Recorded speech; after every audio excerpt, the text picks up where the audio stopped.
Itu jam 8 harus ujian disertasinya jam 8. Jadi sudah siap mau jalan di tempat parkir, di situ di stop, dipotong di situ dengan 2 mobil ya. 4 mobil, bayangkan. Seorang wanita loh ini, ya kan? Saya lanjutkan ya.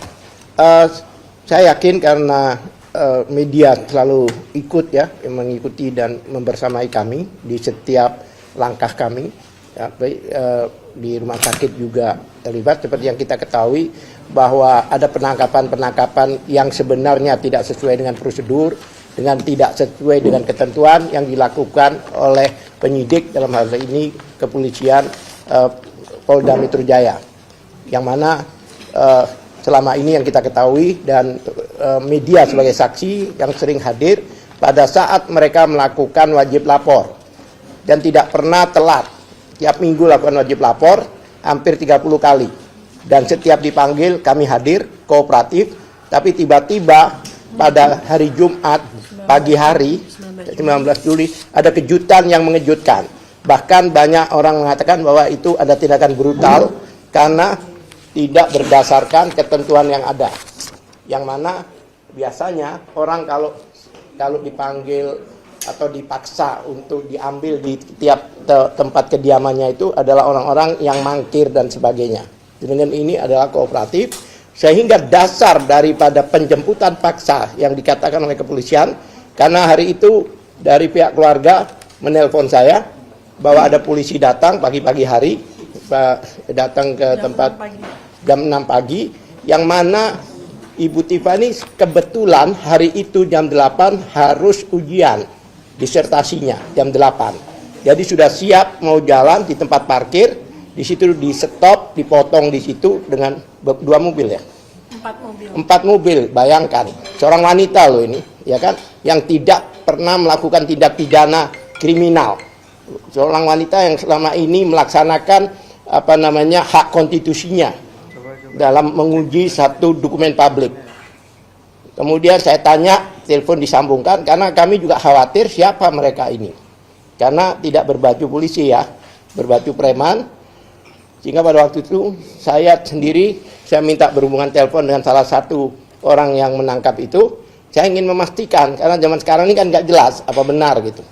Nah, kebetulan saya disambungkan dengan salah seorang penyidik yang mana suaranya saya kenal, karena saya memang kenal, ya kan.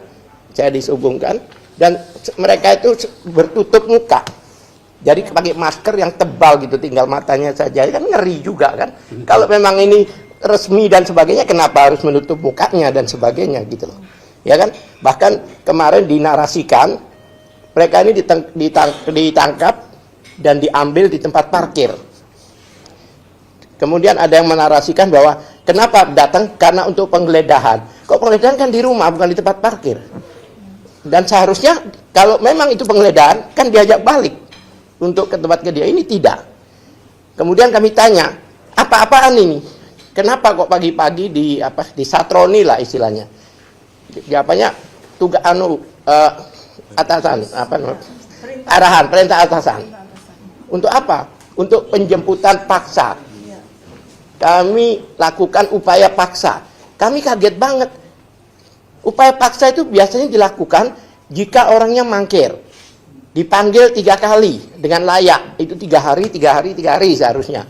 Memang jika tidak hadir, baru ada apa yang dikatakan penjemputan paksa. Ya kan? Dan penjemputan paksa itu biasanya karena hal-hal yang sifatnya 1, takut melarikan diri.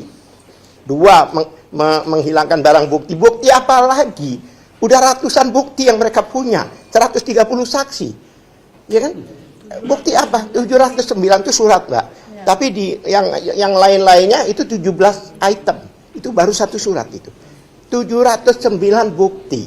Itu kalau kita hubungkan dengan alat bukti, walaupun 1 juta barang bukti itu baru 1 alat bukti. Iya kan? Itu dikatakan kenapa demikian? Karena penangkapan ini dilakukan untuk mempersiapkan pelimpahan tahap 2. Nggak ada aturannya di KUHP. Biasanya penangkapan itu dilakukan untuk kejahatan-kejahatan yang extraordinary crime. Kejahatan teroris, kejahatan apalagi itu korupsi, bolehlah, narkoba, penjualan manusia dan sebagainya, itu boleh.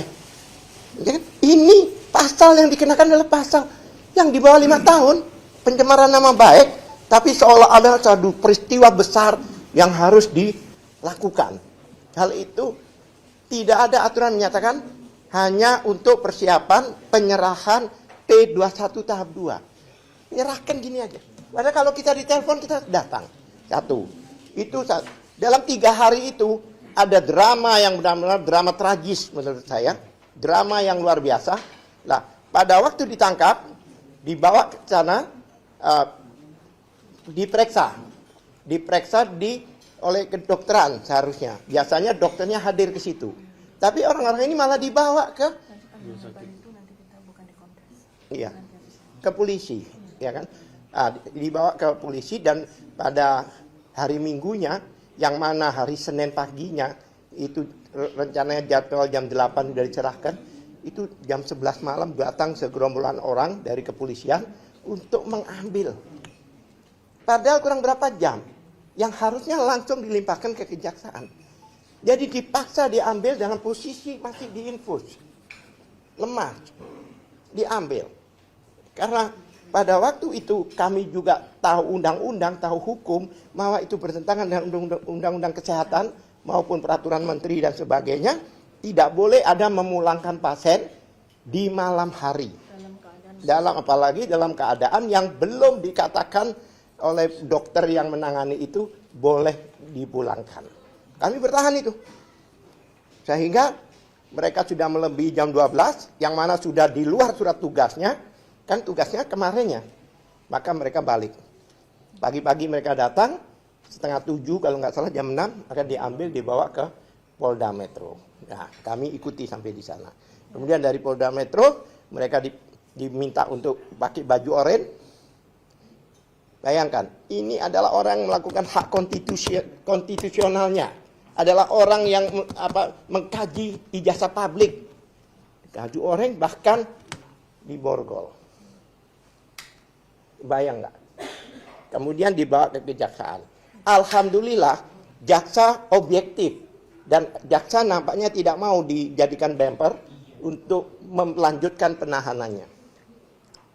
Jadi sampai di sana, dievaluasi sama jaksa. Dan seperti alasan jaksa waktu dia podcastkan, kenapa mereka ini ditangguhkan penahanannya, itu dengan alasan satu, ini sudah merupakan isu publik.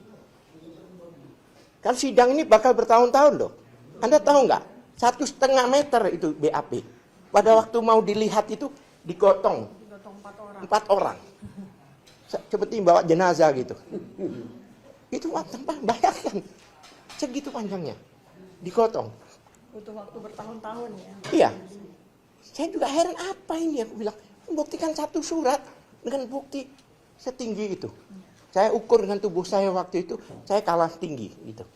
Nah, disitulah jaksa objektif katakan ini sudah merupakan isu publik dan jaksa tidak mau dibully oleh rakyat, oleh masyarakat seperti apa yang dilakukan terhadap kepolisian oleh rakyat Indonesia. Nah, itu salah satu alasannya. Kedua, dengan dokumen segini pasti akan melewati masa tahanan. Nanti bakal dibebaskan juga gitu loh. Maka dengan diminta kami sebagai penjamin, lawyer-lawyer ini dan keluarganya, kami buatlah jaminan itu. Kami buat jaminan itu mengatakan tidak akan lari. Dan ini tidak akan lari, ngapain lari? Wong kami nggak ada salah kok.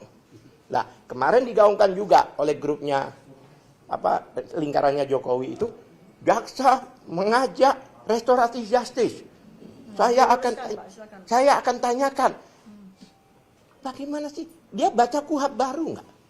Apalagi untuk delik aduan seperti ini, aturannya memang harus didamaikan. Baik itu penyidikan, ya kan, bahkan penuntut, bahkan di persidangan pun hakim berhak menanyakan, Anda mau damai apa tidak?